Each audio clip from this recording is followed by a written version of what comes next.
What if a whole village had only one pair of shoes and still walked forward together? Imagine a small, quiet village nestled far from the hustle of big cities. Here, life was simple, and pockets were often empty. But the hearts of the people were full of something much more valuable: genuine care for one another. Most of the villagers walked barefoot, their feet tough and accustomed to the earthy paths. Yet, right in the heart of their community, there was a treasure, a symbol of their unity: one shared pair of shoes. These weren't just any shoes. They were old, made of thick, sturdy leather, stitched and restitched over the years. They had seen more miles than any single person could count. The villagers didn't wear them for daily chores or casual walks. No, these shoes were reserved for the journeys that truly mattered. When someone fell ill and needed to see the doctor in the next town, they wore the shoes. When a young person had a job interview that promised a better future, the shoes gave them confidence. When a child faced an important school exam far away, the shoes carried their hopes. They were a vessel for the entire village's dreams and urgent needs. A weathered wooden board stood next to the shoes. If you needed them, you'd take a piece of chalk and write your name and the time you needed them. There was no need for locks or guards.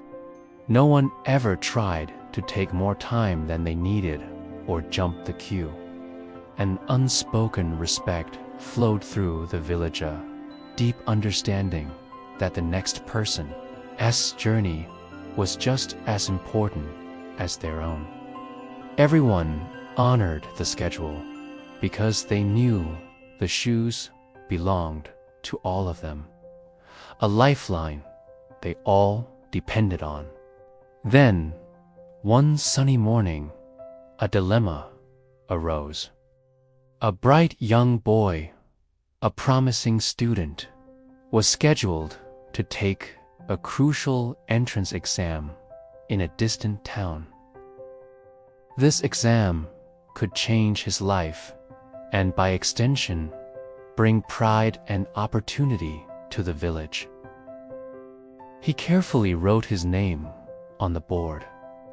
But on that very same day, an elderly woman grew very weak, and the village healer said she urgently needed to visit a doctor in the city. Her need was just as critical, a matter of health and well-being. The single pair of shoes couldn't be in two places at once. The village elder called a meeting under the shade of the ancient banyan tree, the usual spot for important discussions. The air was tense with concern. They listened as the boy's father spoke of his son's future, and then they listened as the old woman's family explained her fragile condition. There was no arguing, only quiet, thoughtful consideration.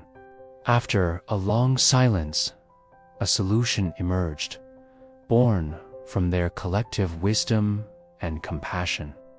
The boy, they decided, would wear the shoes to make his long journey on foot. For the old woman, two of the strongest men in the village would gently place her in a hand-pulled cart and carry her all the way to the city, ensuring she traveled with care and comfort. And so, it was done. The boy, wearing the sturdy shoes filled with the village's hopes, walked confidently to his exam, and passed with flying colors. The old woman reached the doctor safely, received the care she needed, and her health began to improve. When they both returned, the village didn't just celebrate their individual successes. They celebrated something much bigger. They celebrated their solution, their unity, the way they had come together to ensure that no one was left behind. It was a victory for the entire community. Real wealth is not how many things you own, but how deeply you are willing to share them.